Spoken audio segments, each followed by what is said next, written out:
ముగిసిన ప్రచారం, కోట్లు కొమ్మరెంత, కీలక స్థానాల్లో పంపిణీపై అభ్యర్థుల దృష్టి, పలు లోక్సభ సెగ్మెంట్లో 100 కోట్లకు పైగా వ్యయం.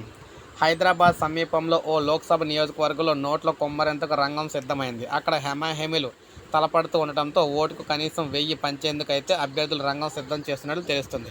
రాష్ట్రంలో కొన్ని రోజులుగా హోరాహోరీగా సాగిన ప్రచారం అయితే ముగిసింది. చివరి అంకం అయితే చేరుకుంది. ఓటర్ల మనసు గెలుచుకునేందుకు రకరకాల మార్గాల్లో ప్రచారం చేపట్టిన నాయకులు గడువు ముగిసిన నేపథ్యంలో ప్రయత్నాలు అయితే ప్రారంభించారు. కీలక నేతలకు బాధ్యతలు అప్పగించి రాత్రి నుంచే నగదు పంపిణీ ఏర్పాట్లు చేస్తున్నట్లు తెలుస్తుంది. కొన్ని నియోజకవర్గాల్లో 100 కోట్లకు పైగా పంచేందుకు అయితే సిద్ధమవుతూ ఉన్నారన్నమాట. మరికొన్ని చోట్ల 70 కోట్ల వరకు కూడా ఉంటుందని అంచనా వేస్తున్నారు. సో ఏది ఏమైనా మొత్తం మేము చూసుకున్నట్లయితే ఒక్కొక్కరికి 1000 రూపాయలు చొప్పున పంచేందుకు రాష్ట్ర వ్యాప్తంగా అయితే ఇక్కడ సిద్ధం అయితే పడుతూ ఉన్నారన్నమాట.